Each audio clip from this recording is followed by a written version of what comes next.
അയാളെ ചിന്ത എന്തെന്നറിയോ, ഞാൻ ഉറങ്ങിക്കെടുക്കുമ്പോഴും എൻ്റെ അക്കൗണ്ടിൽ പൈസ വരണം. ഇയാൾ ഇവിടെ ഉറങ്ങിക്കെടുക്കുമ്പോൾ ആഫ്രിക്കയിൽ കച്ചവടം നടക്കും.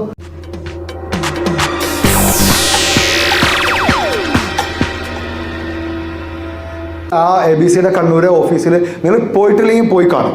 ഓഫീസിലേക്ക് കൊണ്ടുപോയിട്ട് ഒരു ഡബിൾ ഹൈറ്റിൽ ഒരു ചുമരിങ്ങനെ ഉണ്ടാക്കി വെച്ചിരിക്കുക.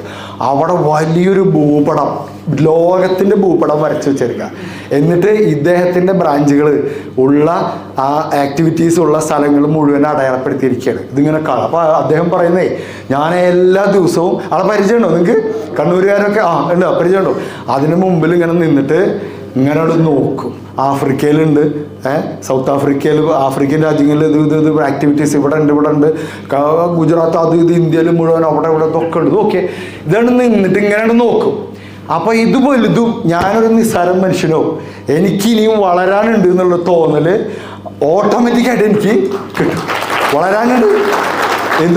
അയാളെ ചിന്ത എന്തെന്നറിയോ, ഞാൻ ഉറങ്ങിക്കെടുക്കുമ്പോഴും എൻ്റെ അക്കൗണ്ടിൽ പൈസ വരണം.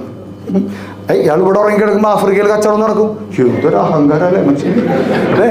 1800-2800 കോടിയോ മറ്റോ ഉണ്ട്. ഇത് വളരുക എന്നുള്ളത് തന്നെയാണ് പ്രതിവിധി. Double your effort in difficult times. Double your effort in difficult times. ഏറ്റവും മോശം സമയത്ത് ഡബിൾ യുവർ എഫേർട്ട്. തമിഴിലൊരു ചൊല്ലില്ലേ, മുടിയെ പറിച്ച് മലയെ കെട്ടണം, എന്നിട്ട് വലിക്കണം. കിടച്ച ഒരു മല പോയാൽ ഒരു